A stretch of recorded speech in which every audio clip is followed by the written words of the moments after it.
రంగారెడ్డి జిల్లా కేశంపేట మండలం కొత్తపేట గ్రామానికి చెందిన పనుల వనమ్మ నరసింహ యాదవ్ తనను సర్పంచ్గా గెలిపిస్తే ప్రతి ఇంటికి 5 లక్షల చొప్పున జీవిత బీమా చేస్తానని హామీ ఇచ్చారు.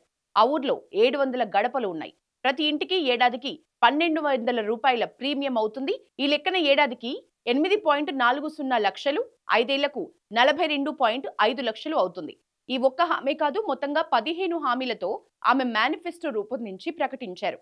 ఆడబిడ్డ పుడితే బంగారు తల్లి పథకం కింద 5,000 ఫిక్స్డ్ డిపాజిట్, ఆడబిడ్డ పెళ్లికి పుస్తే మట్టెలు చేయిస్తారని, అబ్బాయి వివాహానికి 5,116 ఇస్తారని మాటిచ్చారు. అలాగే ఊర్లో నెలకోసారి మెడికల్ క్యాంప్ నిర్వహణ, శస్త్రచికిత్స అవసరం ఉన్న వారికి 15,000 ఆర్థిక సాయం, ఇల్లు కట్టుకునే వారికి స్లాబ్ వేసుకునే సమయంలో 21,000, ప్రభుత్వ పాఠశాలలో చదువుకునే విద్యార్థులకు ఉచితంగా నోట్ పుస్తకాలు, బ్యాగులు, బూట్ల పంపిణీ, ఉన్నత చదువులకు ఆర్థిక సాయం, గ్రామంలో గ్రంథాలయం ఏర్పాటు, శివరాత్రి, శ్రీరామనవమి, మొహరం సందర్భంగా ఊర్లో అన్నదానం, రంజాన్లో ఇఫ్తార్ విందు ఏర్పాటు, గ్రామ భద్రత కోసం అన్ని వీధుల్లో సీసీ కెమెరాల ఏర్పాటు, దహన సంస్కారాలకు 10,000, అంత్యక్రియల కోసం వైకుంఠ రథం వితరణ చేస్తారని ఆమె ప్రకటించారు.